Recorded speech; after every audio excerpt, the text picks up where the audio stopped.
Assalamualaikum warahmatullahi wabarakatuh. Halo, dengar semua suaranya Bu Norma?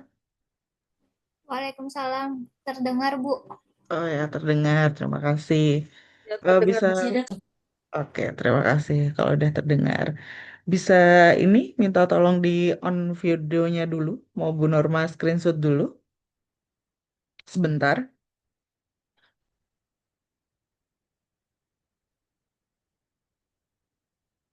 Halo,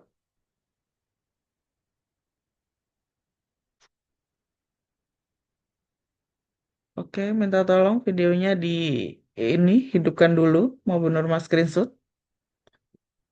Oke, bentar ya. Yuk.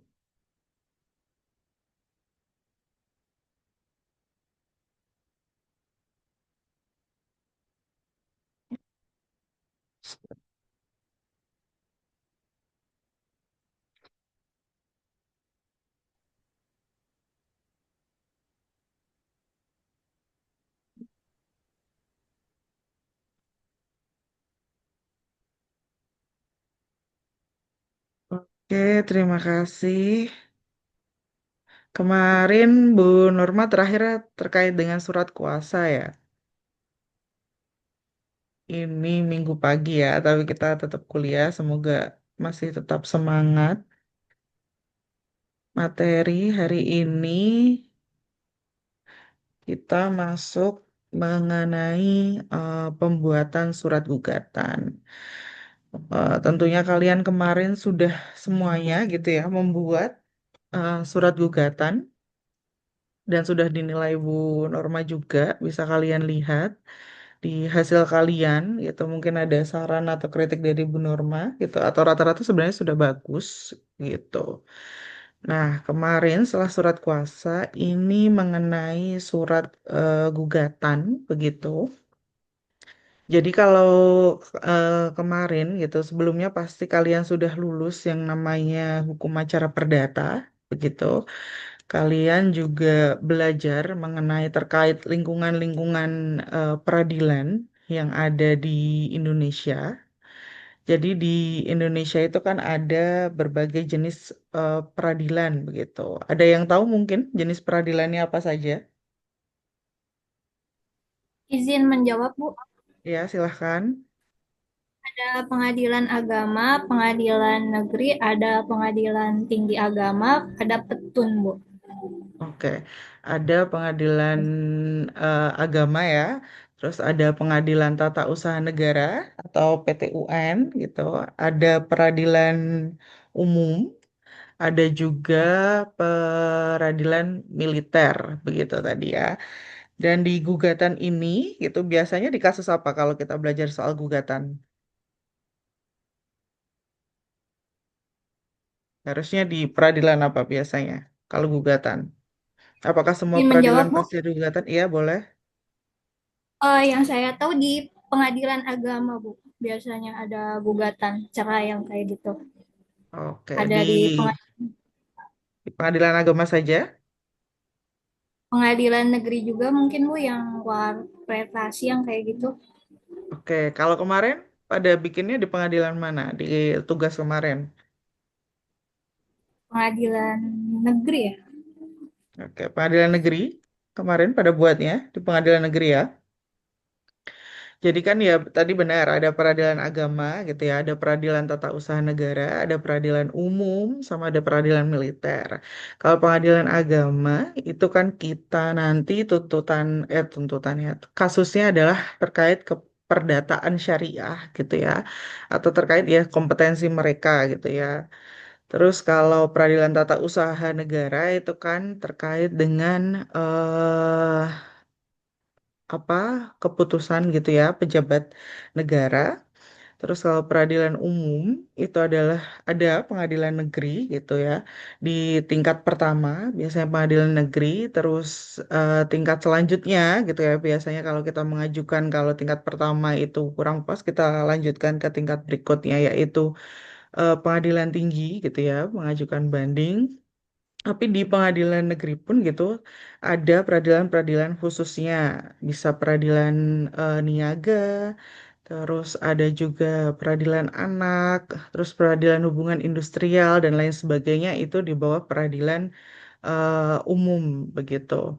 Nah, di sini kalau kita berbicara gugatan itu biasanya otomatis kasusnya adalah terkait keperdataan begitu. Karena kalau di pidana kan biasanya kita mengajukannya itu lebih ke dakwaan ya, bukan gugatan. Jadi kalau di gugatan ini ada namanya penggugat dan juga tergugat begitu.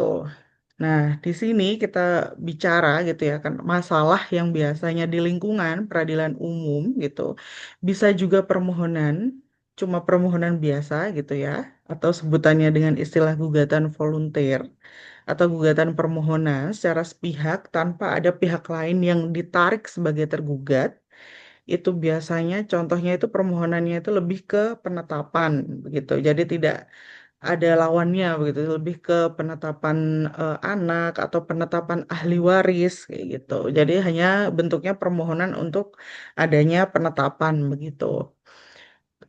Terus yang kedua adalah masalah gugatan yang disebut juga dengan yurisdiksi kontentiosa, yaitu perkara sengketa yang bersifat partai. Maksudnya adalah ada pihak gitu ya, ada pihak penggugat dan juga tergugat. Nah, kasus kalian kemarin adalah eh, masalah gugatan yang kedua ini atau disebut dengan yurisdiksi kontestiosa karena ada dua pihak gitu ya, yaitu adalah pihak penggugat dan tergugat. Kenapa tadi Bu Norma membahas terkait wilayah peradilan gitu ya di Indonesia gitu. Kaitannya adalah dengan kompetensi absolut di mana kita mengajukan gugatan gitu. Ada yang tahu kompetensi absolut apa? Masih ingat mungkin pernah belajar kompetensi absolut, kompetensi relatif, kaitannya ini nanti mengajukan gugatan.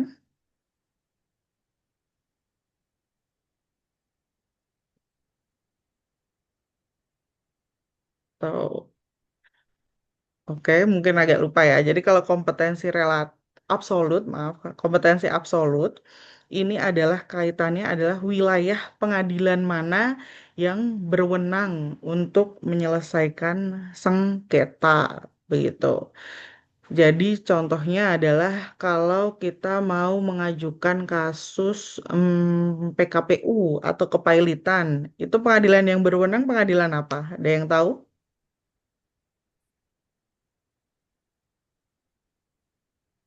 Ada yang tahu? Kalau mau ngajuin kasus PKPU gitu atau kepailitan, seumpama ya, kita harus mengajukannya ke pengadilan mana? Izin menjawab, Bu, di Ya, pengadilan niaga. ya pengadilan niaga gitu ya. Jadi nggak boleh di pengadilan yang lain gitu karena tidak sesuai kompetensinya.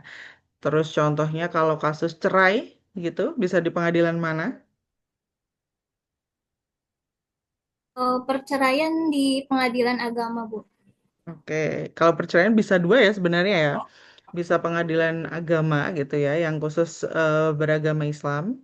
Dan kalau agama lain bisa di pengadilan negeri gitu. Itu contoh-contoh gitu ya, namanya kewenangan absolut gitu. Jadi kita harus memasukkan gitu ya, gugatan tadi gitu. Harus sesuai dengan pengadilan mana yang berwenang gitu. Jadi nggak mungkin kita mau masukin PKPU sama kepailitan ke Pengadilan Tata Usaha Negara gitu. Karena apa? Berarti nanti bisa jadi eksepsi gitu oleh pihak lawan dan otomatis gitu ya gugatan kita juga tidak diterima gitu karena tidak sesuai kewenangan absolut dari si pengadilan begitu. Terus juga ada juga kompetensi relatif. Kalau kompetensi relatif itu terkait dengan wilayah mana, pengadilan wilayah mana yang berwenang untuk memutus perkara gitu. Contohnya seumpama waktu itu suami istri menikah gitu ya. Menikah dia orang Solo begitu ya. Terus nikah di Solo juga begitu. Terus si suami merantau ya, habis itu terus istrinya tetap di Solo gitu. Kalau mau cerai gitu, mengajukannya kira-kira kemana? Ada yang tahu kalau mau mengajukan berarti harus kemana?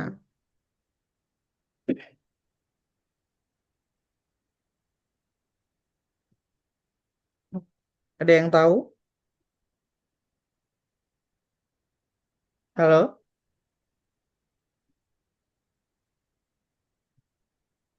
Boleh diulang lagi, Bu? Oh ya, kurang dengar ya.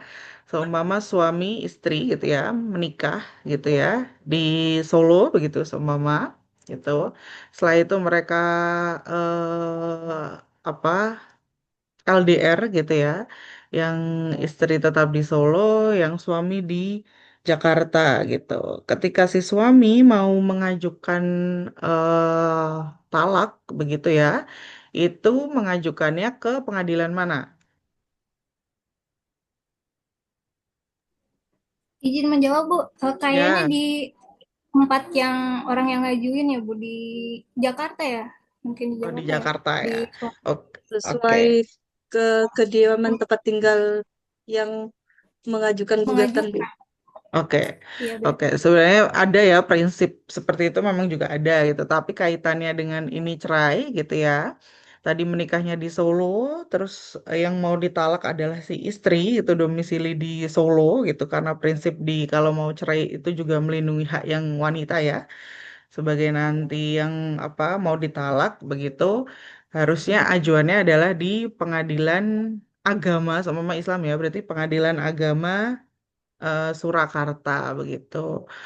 Itu contoh dari kompetensi relatif. Atau kemarin kalian kasusnya di yang tugas kemarin mengajukannya di mana? Kemarin masih ingat atau udah lupa? Yang kasus Tuan Budi itu kalian mengajukannya di mana? Kepadanya kepada pengadilan mana?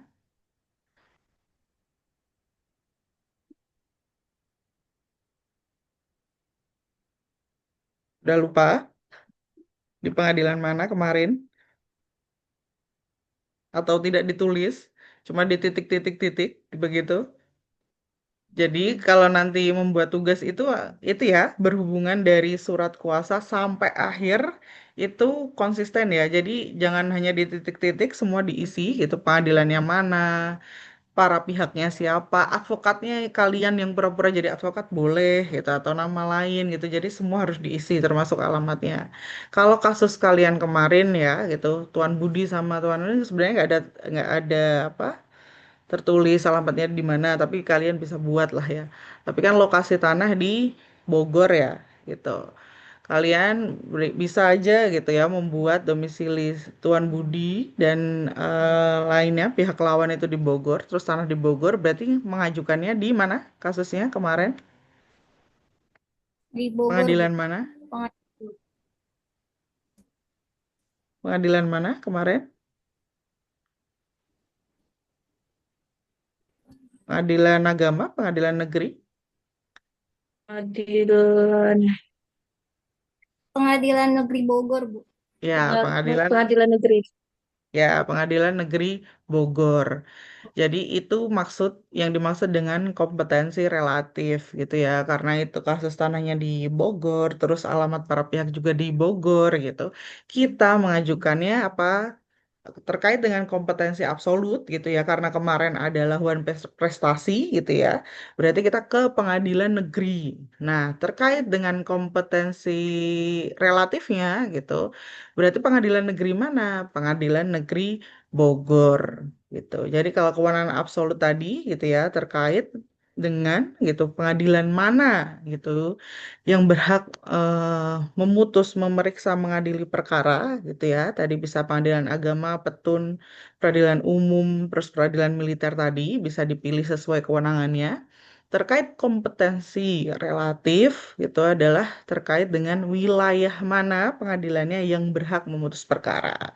Tadi kalau di Bogor ya berarti di Pengadilan Negeri Bogor gitu ya. Karena kemarin Bu Norma beberapa lihat gitu ada yang mengajukannya ke PT UN, ada yang wilayahnya juga tidak sesuai gitu. Jadi nanti kalau kompetensi absolut sama relatif itu tidak sesuai, berarti bisa dieksepsi pihak lawan, bisa juga apa gugatan kita tidak diterima karena tidak sesuai begitu.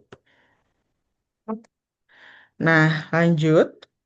Gugatan itu apa? Gugatan adalah suatu tuntutan gitu ya, suatu tuntutan hak yang merupakan tindakan yang bertujuan untuk memperoleh gitu perlindungan yang diberikan oleh pengadilan untuk mencegah Eigenrechtting atau main hakim sendiri. Nah, di sini berarti gugatan itu terjadi gitu ya, apabila adanya hak gitu yang tidak dipenuhi gitu. Baru terus ada dasar hukum gitu, ada objek, ada dasar hukum, barulah terjadi yang namanya gugatan. Nah, lanjut itu surat gugatan. Jadi surat gugatan itu apa gitu? Surat gugatan adalah surat tertulis yang diajukan oleh penggugat kepada pengadilan negeri yang berwenang gitu, berisi tuntutan hak terhadap tergugat karena adanya dugaan pelanggaran hukum keperdataan ya, bisa wan prestasi, bisa perbuatan melawan hukum atau dan sebagainya. Surat ini menjadi dasar dimulainya suatu proses perdata di pengadilan gitu ya. Nah, kalau gugatan ini gitu ya, kita biasanya kan kemarin kita sudah buat surat kuasa ya, kalian ya tugas pertama.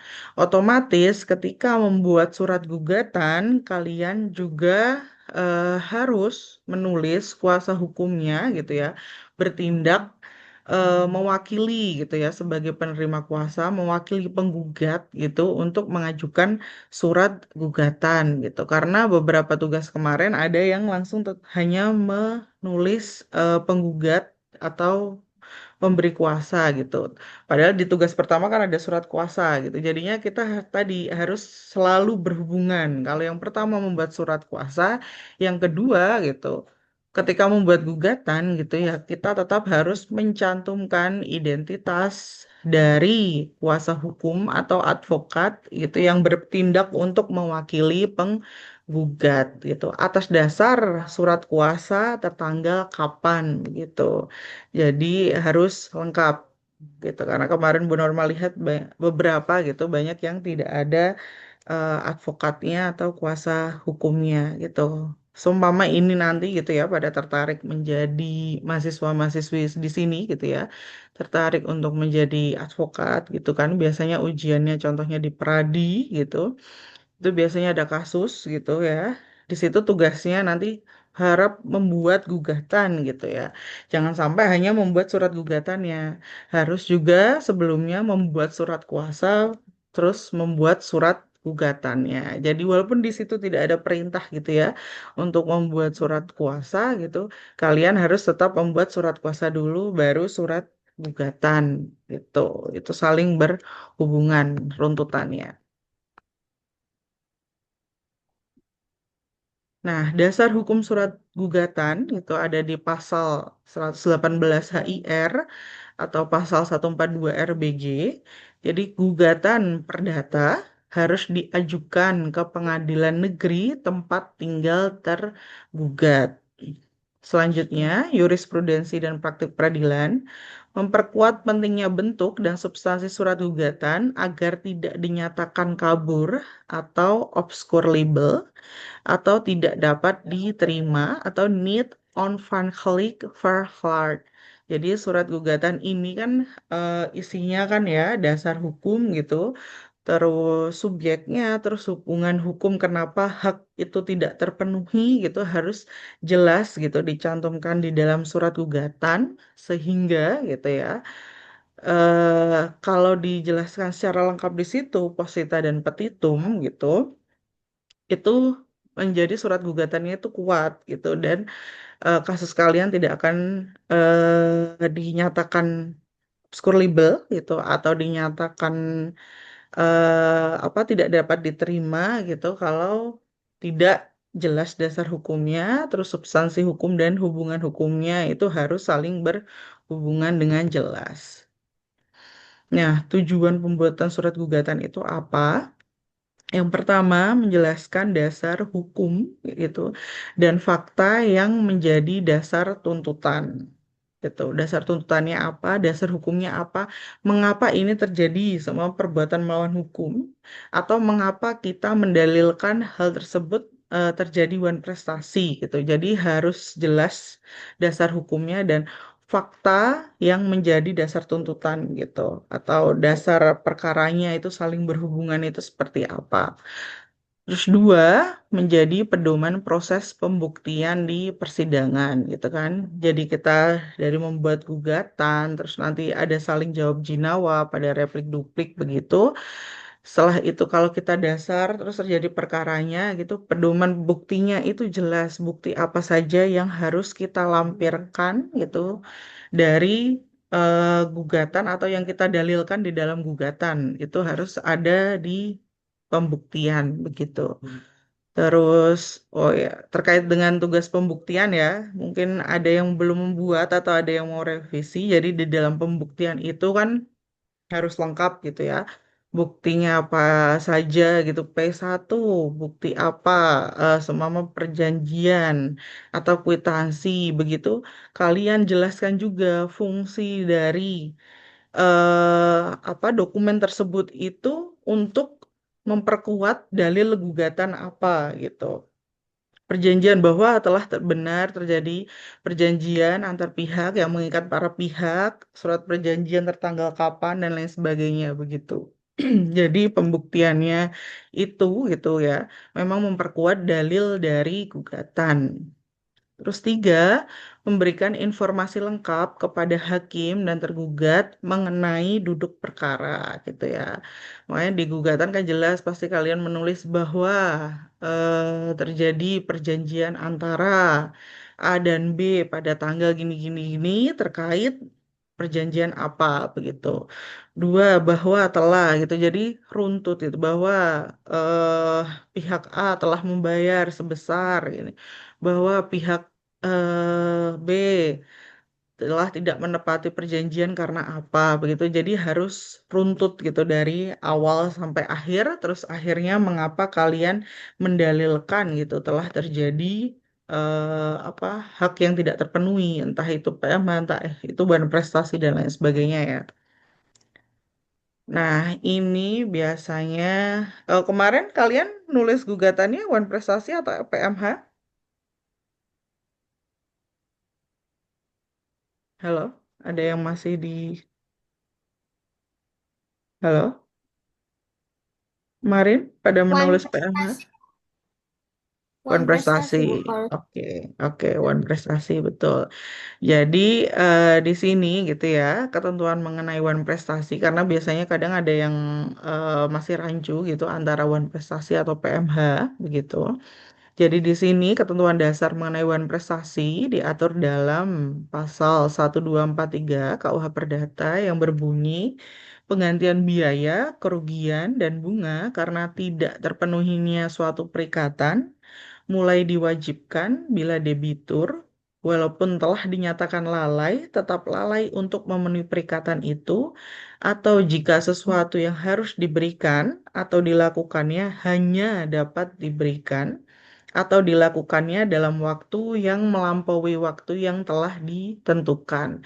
Jadi, di dalam wawasan prestasi ini ya, bisa digarisbawahi apa? Satu gitu ya, bahwa ada perikatan atau perjanjian gitu yang dibuat oleh para pihak begitu. Yang kedua adalah apabila telah terjadinya gitu ya pelanggaran atau tidak dipenuhinya gitu perjanjian atau perikatan gitu ya yang telah dibuat oleh para pihak gitu. Yang ketiga gitu ya, telah gitu dinyatakan lalai gitu tidak memenuhi perikatan atau perjanjian.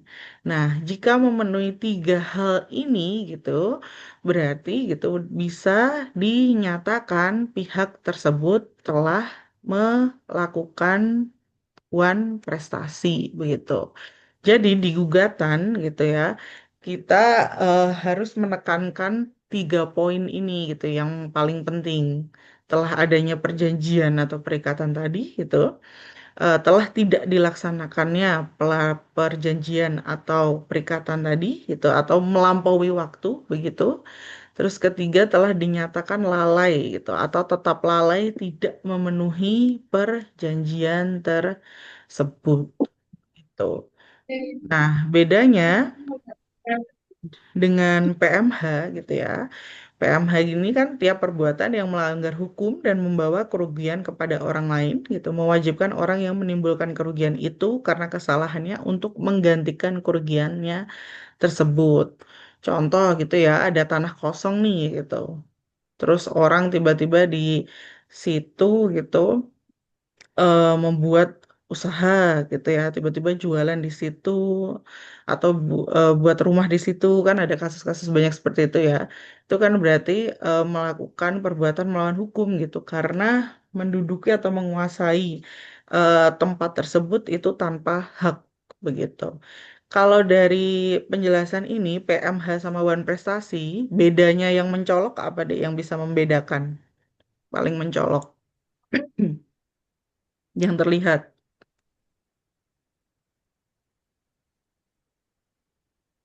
Ada yang tahu? Perbedaan mencolok dari One Prestasi atau PMH.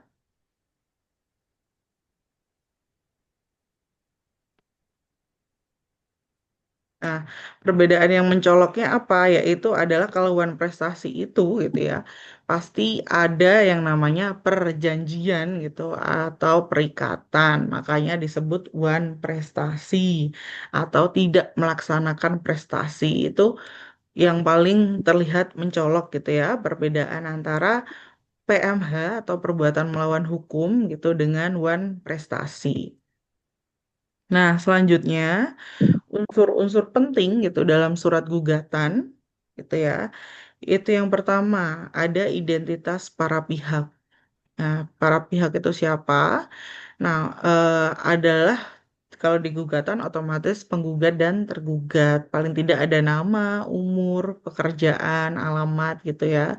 Terus karena ada kuasa hukum gitu ya, eh, identitas kuasa hukum juga harus dimasukkan di gugatan tersebut. Nah, bila mewakili badan hukum serta kapasitas hukum dan legalitasnya juga ditulis seumpama mewakili PT atau perseroan terbatas. Berarti seumpama Norma selaku direksi dari PT gitu ya, karena kasusnya bisa saja dalam hal mewakili PT begitu. Nah, terus kedua, posita yaitu fundamentum petendi gitu ya, merupakan dasar gugatan. Di sini perlu kalian tulis yaitu fakta hukumnya gitu ya, kronologi kejadian, hubungan hukum gitu, terus perjanjian atau pelanggaran yang telah dilakukan oleh pihak gitu ya yang digugat. Terus dasar hukumnya begitu. Nah, di sini harus jelas dinyatakan Dewan Prestasi itu dasar hukumnya apa gitu yang terkait dilanggar tadi.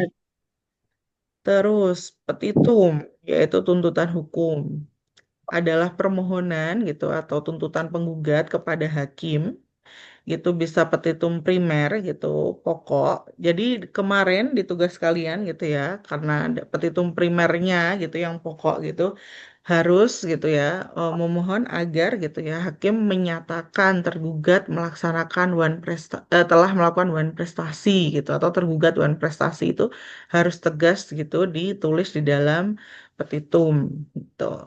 Terus kedua ada petitum subsidiar gitu. Jika petitum tadi gitu ya primer bisa saja ada beberapa hal petitum primer mungkin yang tidak dikabulkan gitu. Ada permintaan lain gitu atau permintaan lain misalnya ganti rugi gitu. Terus yang terakhir penutup gitu ya.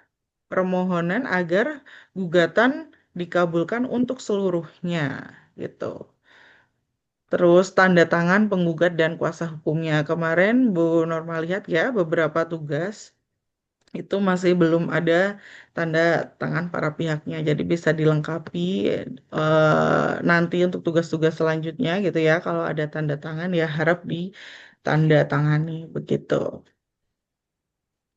Nah, ini syarat formil surat gugatan gitu ya, tertulis dengan jelas dan sistematis tadi ada para pihak, ada posita, ada petitum gitu, ada penutupnya. Terus ditandatangani penggugat gitu atau kuasanya karena ada surat kuasa tadi berarti harus ada tanda tangan dari kuasa hukumnya gitu ya. Terus dilampirkan surat kuasa khusus. Jadi kalau ada kuasa hukum, otomatis harus ada kuasa khusus yang sebelumnya dibuat. Yang terakhir didaftarkan ke pengadilan negeri yang berwenang. Nah, ini sebenarnya ada juga gitu ya, 19 poin gitu surat gugatan. Yang pertama gitu, merujuk ini ya, tujuan alamatnya ya, kepada yang terhormat Ketua Pengadilan Negeri mana, sama Pengadilan Negeri Bogor kemarin, gitu, dilengkapi dengan alamatnya, gitu ya. Dua, gitu, perihal gugatan. Nah, gugatannya apa? Kalau PMH ya ditulis gugatan perbuatan melawan hukum, kalau wan prestasi ya ditulis gugatan wan prestasi. Jadi harus jelas dalam hal ini gugatan kita ini mau mengajukan gugatan apa. Tiga gitu ya dengan hormat gitu dengan ini kami yang bertanda tangan di bawah ini gitu ya identitas penggugat gitu terus karena ada kuasa hukum ya berarti harus ada kuasa hukum gitu alamat kantornya gitu bertindak gitu untuk atas nama kepentingan hukum gitu ya klien kami gitu harus ada. Terus lima, identitas pemberi kuasa gitu harus ditulis juga untuk selanjutnya disebut sebagai penggugat. Terus berdasarkan surat kuasa khusus tertanggal berapa gitu. Jadi surat kuasanya gitu dengan gugatan kita beri jarak lah paling tidak 3 hari gitu. Jadi surat kuasanya seumpama tanggal 16 gitu, gugatannya kita buat tanggal 19 begitu. Terus terdapat kata-kata dalam hal ini mengajukan gugatan wan prestasi terhadap gitu harus jelas tertulis. Nah, selanjutnya itu, nah, uraian kejadian ini harus jelas gitu ya, meliputi objek perkaranya, objeknya apa. Kalau kemarin kasus kalian itu kan tanah ya, sepertinya ya, itu harus jelas juga dituliskan di situ gitu ya, fakta hukumnya gitu, kenapa terjadi wan prestasi tadi. Jadi harus dijelaskan perjanjiannya, pelanggaran perjanjiannya atau belum menepati ya lampau waktu. Terus tiga dinyatakan lalai atau tidak memenuhi perjanjiannya gitu. Terus uraian ganti rugi gitu bisa dimasukkan juga begitu. Terus uraian sita jaminan juga bisa. 14. Jadi kalau yang 11, 12, 13 ini tidak semua wajib ada di situ, begitu. Terus 14, kata-kata bahwa atas dasar tadi, posita-posita yang telah diuraikan di atas gitu ya, maka penggugat memohon agar pengadilan negeri, mana tadi pengadilan negeri Bogor, berkenan menjatuhkan putusan sebagai, nah berikut, kita tulis tuntutannya tadi, jadi harus matching ya antara posita dengan petitum. Terus 17 kata-kata jika pengadilan negeri tadi Bogor gitu ya berpendapat lain maka kami memohon putusan seadil-adilnya atau ex aequo et bono. Nah, terus 18 tempat, tanggal, tahun ditandatangani, terus 19 hormat kami harus ada tanda tangan dan nama terang gitu ya dari kuasa penggugat sebenarnya harusnya karena kemarin kan ada surat kuasanya berarti yang tanda tangan itu harus kuasa penggugat yang mewakili begitu. Nah, ini kesalahan umum yang harus dihindari gitu ya. Kemarin juga Bu Nurma lihat gitu beberapa itu tidak menyebut identitas para pihak secara lengkap gitu. Ada yang tidak menulis tergugatnya siapa, ada yang bahkan juga nggak menulis penggugatnya juga ada yang